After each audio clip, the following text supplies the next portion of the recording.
परमादरणीय deputy chief minister साहब, हमारे विश्वविद्यालय के एस्टीम्ड ल्यूमिनस भी हैं, professor Sharma, who is Vice Chancellor of Gautam Buddha University. You know, after listening to both of you, I don't think much is left for me to speak on new education policy, but then I was taking notes from both of you. जो भी आप लोग बोल रहे थे, मैं तो उसका नोट्स ले रहा था, so that जो कुछ बच गया हो उसको हम अपने विश्वविद्यालय में और इम्प्लीमेंट कर सकें। दो बातें बस कहना चाहते हैं। पहले तो बहुत बहुत आभार कि आप दोनों लोगों ने अपने व्यस्ततम समय में से इस कार्यक्रम के लिए समय निकाला। इस विश्वविद्यालय में नई राष्ट्रीय शिक्षा नीति के अवेयरनेस और सेंसिटाइजेशन के लिए ये शायद 15वां कार्यक्रम है जब से ये अनाउंस हुई है, और उसमें अलग अलग डायमेंशंस और एकेडमिक वर्क से अलग अलग रूप से प्रभावित करने वाले लोगों को हम लोगों ने बुलाया, जिनका एक्सपोजर हमारे टीचर्स, हमारे स्टूडेंट्स और सभी लोगों के साथ हुआ। दो बातें जैसे मैं कह रहा था, पहली चीज ये कि नई राष्ट्रीय शिक्षा नीति में विश्वविद्यालय स्तर पर जितना भी कार्य किया जाना है, मैं पूरे गर्व और आत्मविश्वास के साथ कह रहा हूँ कि लखनऊ विश्वविद्यालय ने लगभग 60% कार्य ऑलरेडी इम्प्लीमेंट कर दिया। तो cite few, professor Sharma was elaborating on some of the aspects, जैसे हमारे विश्वविद्यालय ने इंटीग्रेटेड प्रोग्राम ऑलरेडी इनिशिएट कर दिया, और हम हिंदुस्तान की विश्वविद्यालय व्यवस्था का पहला इंटीग्रेटेड पीएचडी प्रोग्राम भी हमारे एकेडमिक काउंसिल ने पास कर दिया। परसों हमारी एकेडमिक एग्जीक्यूटिव काउंसिल है, वहां से अप्रूव करा के हम यूनिवर्सिटी ग्रांट्स कमीशन को फाइनल अप्रूवल के लिए भेज रहे हैं। इसी तरह से इंटर डिपार्टमेंटल क्रेडिट ट्रांसफर और इंट्रा डिपार्टमेंटल क्रेडिट ट्रांसफर हमारे विश्वविद्यालय ने ऑलरेडी इसी एकेडमिक सेशन से पहले ही हर विभाग की board of studies, faculty board और एकेडमिक काउंसिल से पास कर दिया है, जिसको हम इस अकादमिक सत्र से लागू कर रहे हैं। और जिसमें जो बात प्रोफेसर शर्मा कह रहे थे, फिजिक्स का व्यक्ति संस्कृत पढ़ सके और इंजीनियरिंग का व्यक्ति फाइन आर्ट्स पढ़ सके, ये हमारे विश्वविद्यालय में अभी से ये व्यवस्था लागू है। मल्टी डिसिप्लिनरी इंस्टीट्यूशन की बात कही जा रही है। मुझे लगता है लखनऊ विश्वविद्यालय एक आदर्श विश्वविद्यालय है इस रूप में, जहां हमारे पास बहुत सारे विषय ऐसे हैं जो व्यक्ति को सिर्फ कोर्स इम्पार्टिंग एजुकेशन ही नहीं दे रहे हैं, बल्कि उसका सर्वांगीण विकास भी कर रहे हैं। और इसके लिए हम लोगों ने अभी 3 अलग अलग प्रकार के इंस्टीट्यूशंस को स्थापित किया है अपने शताब्दी वर्ष में, जिसमें पहला फैकल्टी ऑफ योग एंड अल्टरनेटिव मेडिसिन, जो एक एकदम अलग विधा है और शायद हिंदुस्तान में किसी यूनिवर्सिटी में, रेगुलर यूनिवर्सिटी में स्थापित होने वाला पहला और अकेला फैकल्टी है। दूसरा, जेनेरिक साइंस से आगे बढ़कर अप्लाइड साइंस और मॉडर्न साइंस की तरफ हमारा इंस्टीट्यूशन आगे बढ़े और हमारा रिसर्च आउटपुट भी आगे बढ़े और वो समाज को उसका लाभ दे सके। इसके लिए institute of advance molecular genetics and infectious diseases नाम का एक संस्था हमने शुरू किया है। हम लोग अलग अलग स्रोतों से फंड जुटाने की कोशिश कर रहे हैं ताकि उसके लैब इस्टेब्लिश हो सके, और उसमें शुरुआत हम उसके पीएचडी प्रोग्राम से कर रहे हैं। इसी तरह से एक सेंटर फॉर नैनो साइंस हमने इस्टेब्लिश किया है अभी, और उसके भी लैब के लिए we are trying to master certain resources from different sources. इसी तरह से टीचिंग और एजुकेशन, जैसा न्यू एजुकेशन पॉलिसी कहती है कि उसका अप्लाइड बिहेवियर आए, वो व्यक्ति में रोजगार की स्थिति भी पैदा करे और स्वरोजगार की स्थिति भी पैदा कर सके।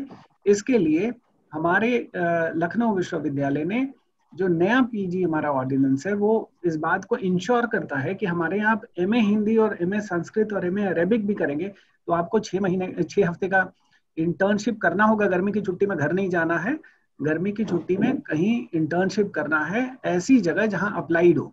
सो प्रोफेशनल प्रोग्राम्स के अंदर ये व्यवस्था हिंदुस्तान के हायर एजुकेशनल इंस्टीट्यूशंस में थी।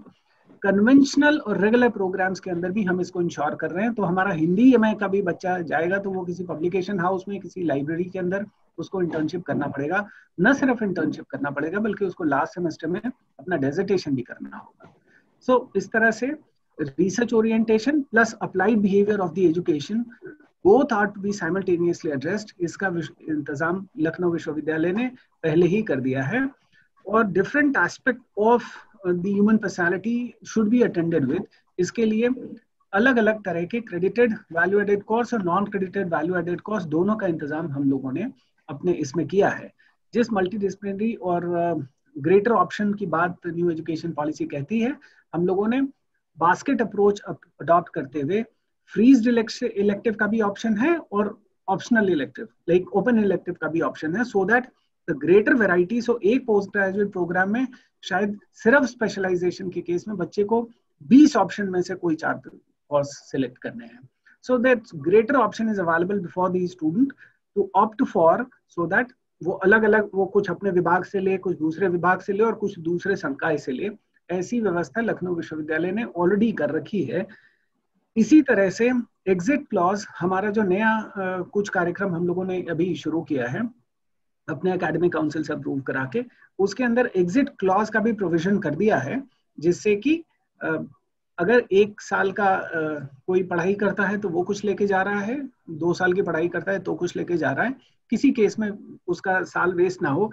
मुझे एक बड़ा दुखद अनुभव अभी कुछ समय पहले यहाँ हुआ, जब एक ग्रेजुएशन फाइनल ईयर का बच्चा मेरे पास आया और वो रस्टिकेट हो चुका था on account of disciplinary actions. वो उसके पेरेंट्स थे और मैं चाहता था मैं उसकी मदद करूं, लेकिन because of certain procedural issues I could not help the student. इस तरह की परिस्थिति ना आए, नई राष्ट्रीय शिक्षा नीति इसको बहुत सूटेबली एड्रेस करती है।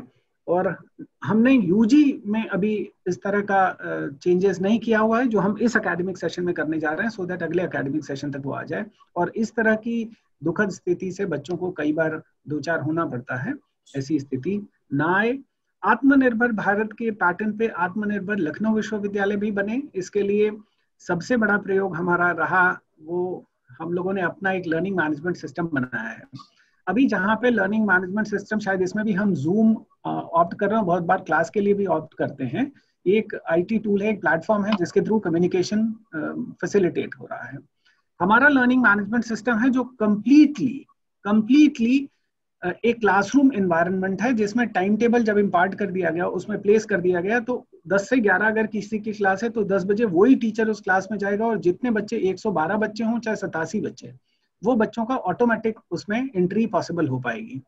कोई 87 है तो 88वां नहीं आ सकता है, और अगर 87 की जगह 57 आए तो क्लास के अंत में एक समरी शीट मिलेगी जिसमें टीचर ने कितनी देर क्लास ली, कब शुरू हुई, कब खत्म हुई, कितने बच्चे प्रेजेंट थे। टीचर असाइनमेंट दे सकता है, उस असाइनमेंट को वो रिसीव कर सकता है, टेस्ट ले सकता है, और किसी भी समय विभागाध्यक्ष क्लास में वर्चुअली एंटर करके देख सकता है कि क्लास चल रही है कि नहीं चल रही है। ये एक ऐसा लर्निंग प्लेटफॉर्म हम लोगों ने बनाया है यहाँ पे, और इसका हम अपना कॉपीराइट भी करा चुके हैं, मतलब गवर्नमेंट ऑफ इंडिया में हमने अप्लाई कर दिया है, और उसका ट्रेडमार्क भी। ट्रेडमार्क इसलिए कि अगले साल तक, क्योंकि लखनऊ विश्वविद्यालय एक फाइनेंशियली डिप्राइव्ड इंस्टीट्यूशन है, तो अलग अलग स्रोतों से भी हम रेवेन्यू जनरेट कर सकें, इसके लिए इस 1 साल के अंदर, इस एकेडमिक सेशन के अंदर हम इसको मैच्योर करेंगे, बिकॉज शुरुआत नया सॉफ्टवेयर है तो इसमें बहुत सारे चेंजेस की आवश्यकता होगी। इसको मैच्योर करके अगले साल तक हम इसको बाजार में ले आएंगे, सो दैट बहुत सारे इंस्टीट्यूशन जो गूगल का प्रोडक्ट और माइक्रोसॉफ्ट का प्रोडक्ट और बहुत सारे दूसरी कंपनीज के प्रोडक्ट इस्तेमाल कर रहे हैं, वो लखनऊ विश्वविद्यालय का सॉफ्टवेयर इस्तेमाल कर सकें। इस तरह से और कई नए सॉफ्टवेयर हम लोगों ने बनाए हैं। एक हमारा एग्जामिनेशन को लेके ईज पोर्टल हम लोगों ने लॉन्च किया है, easy access to the services of examination, जिसमें हम 11 सर्विसेज शुरुआत में हमने, और वो भी स्टूडेंट चार्टर के माध्यम से डे वाइज उसमें बना हुआ है कि अगर ये सर्विस है तो इसमें 7 दिन लगने हैं, ये सर्विस है तो 5 दिन लगने हैं, जिसको हम फॉलो अप फीडबैक भी लेते हैं। और इसी तरह से हमने एक सिम्स मॉडल इंट्रोड्यूस किया है, student interactive messaging services, instant messaging services, so that जब हम जिस कैटेगरी ऑफ स्टूडेंट के साथ जिस तरह का भी संवाद करना चाहें वो हम कर सकें। और ये सारी व्यवस्था हमारी इन हाउस व्यवस्था है। ये आत्मनिर्भर बनने के लिए एक imperative, it was an imperative for the institutions to think beyond the conventional wisdom. So we try to move beyond the conventional wisdom, and we try to bring in something new which may take our institution to a greater height, but also that we can comply to the very spirit of the new national education policy, so that the institution should become self-reliant and develop and not just grow.